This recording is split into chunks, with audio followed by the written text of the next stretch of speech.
I'm still here. It's 4th of July, so I finished my dirty rice and I'm going to go on it and make a quick, very simple peach cobbler. And I just scratched my hair. So let me wash my hands for a second because you're not supposed to touch your hair or face as you're cooking. All right, I finished washing my hands and I'm going to remind myself to keep my hands away from my hair and my face. That's a big no-no when you're cooking for people. I'm going to make a simple peach cobbler. We had a family reunion this past weekend, and at the hotel, the guest relation lady that worked at the counter was just so awesome. Her name is Amber. Amber, this is for you. She subscribed to my channel and she specifically asked for the recipe of the peach cobbler that I had at our reunion. So this is for you, Amber. Normally when I do peach cobbler, I do about 3 cans of sliced peaches and heavy syrup. Today I'm going to switch it up just a little bit. When you get ready to make yours, you can use the canned peaches. If you do use 3 cans, you can use fresh peaches, which I have not done in ages. I can't begin to tell you how many to use. Or I recently tried a peach pie and found out they use frozen. So I'm going to mix a little bit of my old ways with a new way, and I'm going to use frozen and a can. Okay, so that's the difference. I'm going to turn my burner on medium high and put my peaches in slowly with the heavy syrup. I'm going to put the frozen peaches in so they can go on and put them. It only takes about 5 minutes. And my last one. So if you follow me, you'll find out I like to experiment and try new things. So this is new for me, but I'm pretty sure it's going to taste just as good as with the cans, if not better. I'm going to add about 1.5 cups of sugar. For those of you that don't like all that sugar, you can reduce it to whatever amount works for you. Maybe just a cup. I'll save a little bit and let's see how sweet it is, if it's to my liking. My family, we like it sweet. But we also don't want the peaches to be disguised in all the other ingredients. We want to be able to taste the crisp and sweet flavor of the peach. I'm going to use 1 stick of butter. I bought this, it comes in half. So right now I'm going to put 1/2 stick of butter. I'll probably add some more in just a second. Break that butter up. All right, I'm going to get my other ingredients. The butter good and warm. I generally don't measure, but I'm going to suggest maybe about a teaspoon of nutmeg, not too much, and about 1/2 teaspoon of cinnamon. My butter melt. I'm going to put a pinch of salt.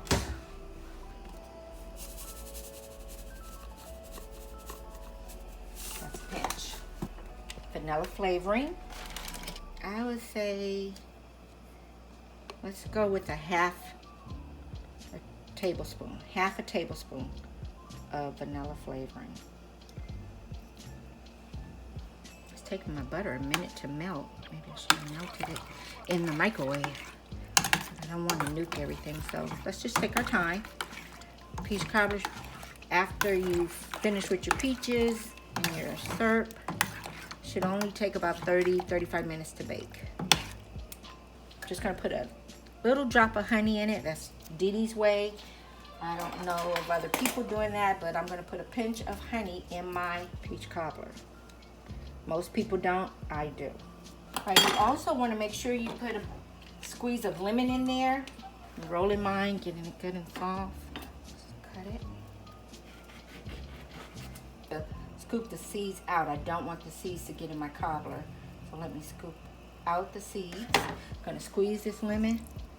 Oops, the seed got in there anyway, so I'm going to spoon that out. All right, you want to make sure your butter is softened before you put it in there. As you can see, I'm struggling with my butter melting. It's taking a minute. And that's because I didn't wait for my butter to get softened. Not that it's going to impact the flavor, it just speeds up the process of your cooking. So break it up or make it soft. Getting a little bit of the peach broth so that I can make my roux a little thicker. And I don't put it in the pot because I don't want it to clunk up and you see lumps of it. I'm going to use about a tablespoon of cornstarch. That's a thickener. Stir it up. really good. Now, instead of cornstarch, some other cooks may use flour. Whatever you choose to use for your thickener, I just use cornstarch. So as you can see, there are no lumps of it in here, and I'm going to pour it into my peach crust. You didn't see this on camera. When I first started, I put half a stick of the butter in there. I did add the second stick, so it's good and buttery. I'm going to pour this in here and let it thicken a little bit. Sometimes you can get a peach cobbler, and I'm guilty of doing it. You can over flavor it with too much cinnamon or too much nutmeg, and it overpowers the delicious flavor of a peach. Today I did not do that, so that's a choice. Sometimes I do, sometimes I don't. Today I wanted it to be where we can really taste the flavor of the peaches. Let this thicken up for about 3 to 5 more minutes. While that's doing that, I'm going to show you my little secret. Growing up, I made homemade crust. Well, I'm not the type of cook that has time for that. So, I got a traditional pie crust. I'm going to use that as my cobbler crust. There are some cobblers where it's more like cake batter poured on top. I'm not that kind of cobbler girl. I like to use pie crust, whether it's homemade or store-bought. So you'll see how I do that. As a heads up, it might not necessarily be the most beautiful one, but I guarantee you it's going to taste delicious. Turn your fire down just a little bit. In my cobbler, I also like it like a dumpling, so I'll put some crust in the middle of it, and I'll put some on the bottom and on top. This is one of the rollout doughs. I'm going to use this for the bottom and some of the others for the top. All right, I need to talk about the pan that I'm using. Traditionally, I use a glass Pyrex, I think it's a 9x10 pan, I'm not sure.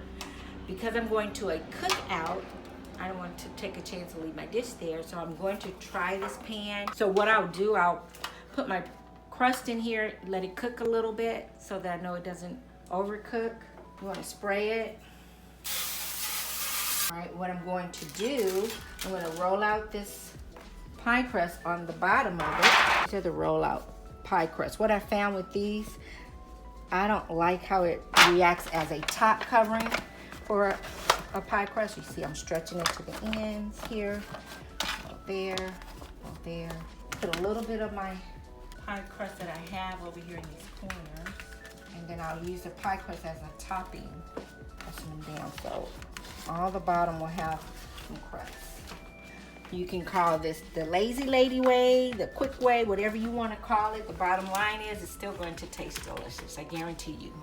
For those that have been with me since my first video, I'm into my first full month now of retirement, and this is what I've been doing, just cooking. More for my kids, they're loving it. I'm loving it. I have more time to do it. This is just a quick way. If you want to have, when the holidays come around and you want to do more, you can make homemade or you can buy more and just cover up the whole sides if you like. But this will serve a purpose for me right now. I'm going to gently pour in my peaches. My oven is on preheat 375. My mom always punctured her pie crust, and I really need to find out the science as to why we do that, because she's not the only one. But I just do what my mom did. It's probably so it won't bubble up, maybe. Pretty sure. Could have very well just made a peach pie, but because I'm going to a cookout and my family loves peach cobblers, I'm just going to do this quick peach cobbler. My teenager just asked, what's the difference between a pie and a cobbler? As I said, some people use a cake batter and pour over peaches and let the peaches and cake batter blend in together. A cobbler is usually in the shape of a rectangle, and there's a top and a bottom. Not sure I answered that correctly, but we'll find out. For my cobblers, what's different from a pie and a cobbler, I like to put dough in the middle of it. Like dumplings, like chicken and dumplings, that's how I like to make my cobblers. I like to put dough, drop dough in there like a dumpling, just like chicken and dumplings, but it's peach dumpling cobbler. Push it in there. I just took a few pieces of the crust from this leftover pie crust that I used for the bottom, and I'm putting pieces in there all around, so every bite you get, you're gonna get some dough. I have seen some people will bake it, they'll cover up the whole top, cook it, and then put more peaches on top where it's cooked. I don't do that. I'm sure it tastes fine the way they do it, but this is how I've made my cobbler for years. So that every bite will have some dough in it, I'm making sure it's spread evenly across the cobbler. I'll be honest with you, the top, usually you can cover it all the way with the crust and seal it. I forgot to get another thing of crust, so I'm gonna have to improvise, and my whole cobbler will not be cooked across the top because I don't think I have enough dough for that, but I am gonna put some covering on it. All right, as you can tell, I have used my remaining pie crust and created a faux lattice pie crust on top. I pieced together, this is not how you do a lattice, that's why it's called a faux lattice. Again, it will taste just fine. I want to brush the top a little bit with some butter to let this bake for about 35 minutes. This little thing that you get from the store is very thin, so I don't want it to burn. I place it inside of a larger baking dish in case the juices spill over, and it won't burn the bottom because these are so thin. 375 for about 30 to 35 minutes. As soon as the cobbler was taken out of the oven, I brushed it a little bit with some melted butter, sprinkled some granulated sugar on top, just a little bit, and then took it off to my family's house. Did not get any pictures of them devouring this cobbler, but boy, did they have raving reviews. They enjoyed it. Until next time, don't forget to hit like and subscribe. Thanks again and have an awesome day.